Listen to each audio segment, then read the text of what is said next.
Hello mga kapatid! For today's video ay ang paggawa ng chiffon cake. Ang flavor po nito ay mocha. Flat na flat at hindi po lumulubog o nag-shrink ang gitna. Super lambot at moist na moist pa rin po ang pagkaka-cake niya. Tara let's at gawin na po natin!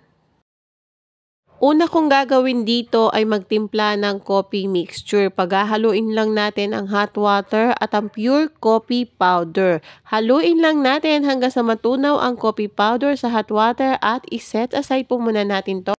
Sa isang separate na mixing bowl ay pagsasamahin naman natin ang mga dry ingredients tulad ng flour, sugar, baking powder at asin.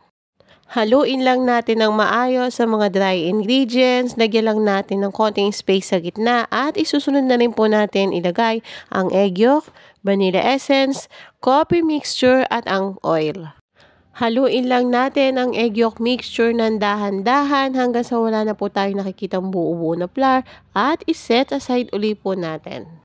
Sa paggawa naman po ng merang, pagsamahin natin ang egg white at cream of tartar gamit ang electric mixer. I-beat natin ang egg white hanggang makuha mo ang tamang consistency nito. Sa unang pag-beat po ng ating egg white ay mag-start po tayo sa mahinang level. Kapag wala na pong malalaking bubble sa side ay pwede nyo na pong lakasan ang ating mixer at ibinibit ko po to ng 8 minutes. After 8 minutes, tinetest ko po itong itaob.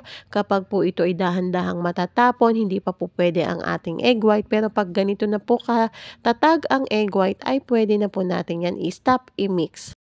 Pagsamahin natin ang butter at merang ng dahan-dahan, hindi kailangan i-overmix. Kapag wala na tayong nakikitang kulay ng butter, ay stop na po sa pagmix. Isalin natin sa pan na may parchment paper, itap natin ng bahagya ang pan para malis ang bubbles at i-bake ang mocha chiffon cake sa preheated oven. Ganito ang itsura niya pag binibake pa lang, hindi masyadong umbok ang kanyang top or hindi nagpuputok-putok, lalong hindi rin siya nagsishrink ang gitna. After i-bake, pinapalamig ko to ng konti bago itaob at alisin sa pan. At ganito naman ang kanyang itsura kapag wala na sa pan, hindi pa rin nagsishrink ang kanyang gitna, flat na flat, malambot na malambot at moist na moist ang loob ng aking mocha chiffon cake. Sana'y makatulong sa inyo ang aking mocha chiffon cake recipe. Follow for more ideas and recipes. Thank you for watching. Bye-bye!